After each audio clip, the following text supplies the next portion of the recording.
یہ کہانی محبت، قربانی اور صبر کی ایک شاندار مثال ہے۔ ایک غریب بیٹا تھا جو اپنی بیمار ماں کے ساتھ رہتا تھا۔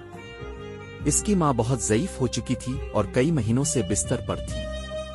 وہ ہر وقت بیمار رہتی لیکن اس کے چہرے پر ہمیشہ مسکراہٹ ہوتی کیونکہ اس کا بیٹا اس کا سہارا تھا۔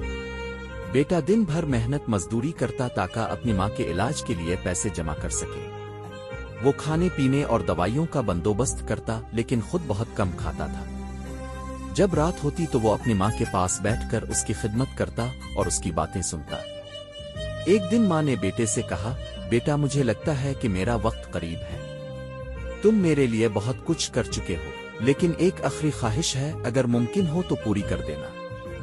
بیٹے نے روتے ہوئے کہا، ماں اب کی ہر خواہش میری زندگی کا مقصد ہے، بتائیں میں کیا کر سکتا ہوں؟ ماں نے آہستہ سے کہا، مجھے آخری بار کسی درخت کے نیچے کھلی ہوا میں بیٹھ